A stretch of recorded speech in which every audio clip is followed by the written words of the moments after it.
കാറ്റലാണ് ഇനി നമ്മൾ പറയണം കേട്ടോ. കാറ്റലക്ക് എപ്പോഴും നമ്മളൊരു രണ്ട് സൈഡാണ് കൊടുത്തേക്കുന്നത്. ഒന്ന്, കാറ്റല നിസ്സഹായനാണ്, ആൾക്ക് വേണ്ട ആളുടെ ടാറ്റിക്സ് ഉപയോഗിക്കാനുള്ള പ്ലെയേഴ്സോ അല്ലെങ്കിൽ ടീം സ്ട്രെങ്തോ ഒന്നും ഇല്ല എന്ന് നമ്മൾ സമ്മതിക്കുന്നു. കാര്യമൊക്കെ ശരിയാണ്. പക്ഷെ എന്നാലും ഉള്ള ടീമിനെ വെച്ച് വൃത്തിയായിട്ട് കളിക്കാമല്ലോ.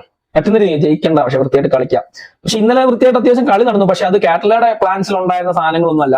ഓരോ പ്ലെയേഴ്സിന്റെയും ഇൻഡിവിജ്വൽ സ്കില്ലിലുണ്ടായ ഒരു പെർഫോമൻസ് ആണ് ഇന്നലെ നടന്നത് എന്നുള്ളതാണ് സത്യം. അല്ലാതെ കാറ്റലയുടെ പ്ലാൻസോ കാര്യങ്ങളോ ഒന്നും അവിടെ വന്നില്ല. കാറ്റലയുടെ ഒരു പ്ലാൻ അവസാനം ഒരെണ്ണം വന്നിരുന്നു. അതായത് നമ്മൾ 4-4-2 കളിച്ചുകൊണ്ടിരുന്നിടത്ത് തോന്നുന്നു നമ്മൾ ഇനിയിപ്പോൾ ഗോൾ അടിച്ചേ പറ്റൂ എന്ന സിറ്റുവേഷൻ ആയപ്പോഴത്തേക്ക് 3-4-3 കളിക്കുന്ന ഒരു സിറ്റുവേഷൻ കണ്ടു. നമ്മളൊരു എന്താ ഡിഫൻഡറെ പിൻവലിച്ചുകൊണ്ട് ഒരു അറ്റാക്ക് ചെയ്യാൻ ഒരാളെ കൂടി ഇറക്കുന്ന ഒരു സിറ്റുവേഷൻ കണ്ടു. അത് കൊള്ളാമായിരുന്നു. പക്ഷേ വലിച്ചുകൊണ്ട് പോയത് ഹെർണാണ്ടസിനെയാണ്. അവിടെയാണ് എനിക്കൊരു തികിട്ടൽ വന്നത്. ഹെർണാണ്ടസിനെ വലിച്ച, കാരണം ആ ചെറുക്കനെ ഉള്ളു അവിടെ കളിക്കാൻ. അപ്പൊ അവനെ വലിച്ചുകൊണ്ട് പോകണ്ടായിരുന്നു. അവൻ 90 മിനിറ്റ്സ് കളിക്കട്ടെ എന്ന് വിചാരിക്കണമായിരുന്നു. സോ പക്ഷെ എന്തായാലും വേറെ ഗോളൊന്നും കിട്ടിയില്ല. പക്ഷെ നമ്മൾ മാക്സിമം ഗോൾ അടിക്കാൻ ട്രൈ ചെയ്തു, ഒന്നും നടന്നില്ല എന്നുള്ളതാണ്. നമ്മുടെ അസലിന് നല്ലൊരു ഹെഡർ ചാൻസ് ഉണ്ടായിരുന്നു. അസൽ എന്തോ ഭയങ്കര കൂളായിട്ട് സിമ്പിളായിട്ട് വലയ്ക്കാത്തില്ല നോക്കിയതാണ്. പക്ഷെ വെളിയിലേക്കാണ് പോയത്.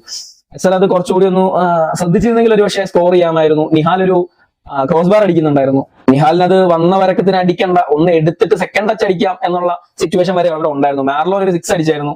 മാർലോൺ അടിച്ച 6ഉം സെയിം നിഹാലിന്റെ പോലെ തന്നെ. അതും മാർലോണും ഫസ്റ്റ് ടച്ച് എടുത്ത് സെക്കൻഡ് ടച്ച് പോസ്റ്റിലേക്ക് അടിക്കാവുന്ന അത്രയും ഗ്യാപ്പും ടൈമും അവിടെ ഉണ്ടായിരുന്നു. പക്ഷെ എന്തുകൊണ്ട് രണ്ടുപേരും വന്ന വാക്കിനെ വെച്ച് കീറി എന്നറിയില്ല.